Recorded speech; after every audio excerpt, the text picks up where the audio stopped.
नमस्कार, मैं प्रवीण। स्वागत है आपका पॉलिटिकल एक्सप्रेस में। भारत और नेपाल के बीच जो रिश्ते लगातार बिगड़ रहे थे, उस पर आज एक खबर ऐसी आई है जिससे मरहम लगने की बातें कही जा सकती हैं। नेपाल और भारत की ओर से जिस तरीके से एक सुलह की कोशिश की जा रही है सीमावर्ती क्षेत्रों में, उसकी ये पहल के तौर पर देखी जा रही है।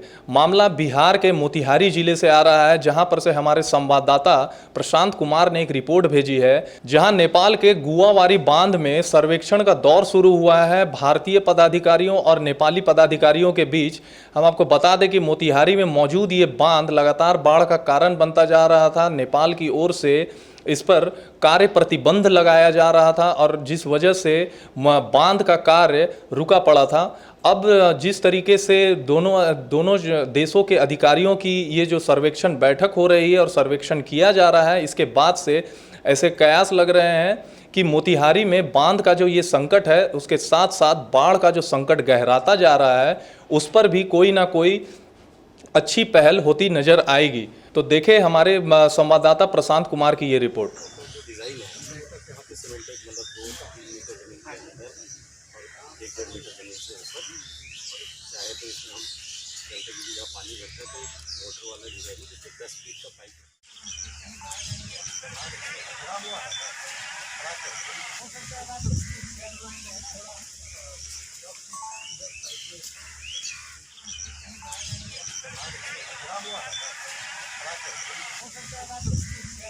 इससे पहले बिहार सरकार पर यह आरोप लग रहे थे कि बिहार सरकार ने किसी भी तरीके से कोई पहल नहीं की है।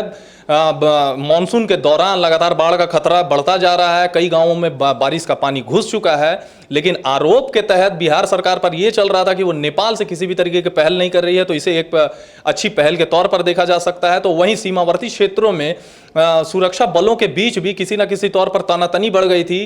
भारत की तरफ से मौजूद नेपाल सीमा पर एसएसबी के जवानों ने उन पिलरों का जायजा लिया जिन पिलरों पर एक खबर आई थी कि नेपाल ने अपना दावा पेश किया और उन पिलरों को उखाड़कर नो मेंस लैंड एरिया पर अपनी दावेदारी पेश की है और उन पिलरों से आगे बढ़कर अपने पिलर गाड़े हैं।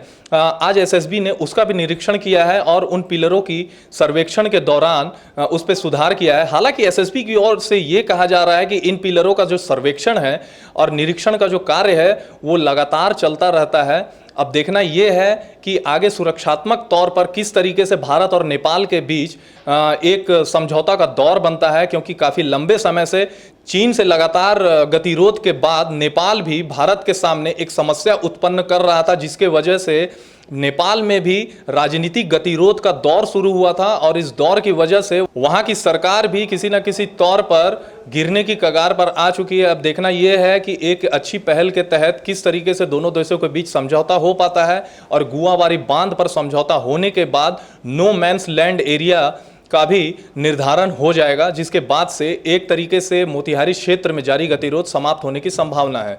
तो तमाम इसी तरीके की जानकारियों से जुड़े रहने के लिए आप हमारे चैनल पर बने रहें और अब तक आपने हमारे चैनल को सब्सक्राइब नहीं किया है तो सब्सक्राइब करें और बेल आइकन दबाना ना भूलें। धन्यवाद।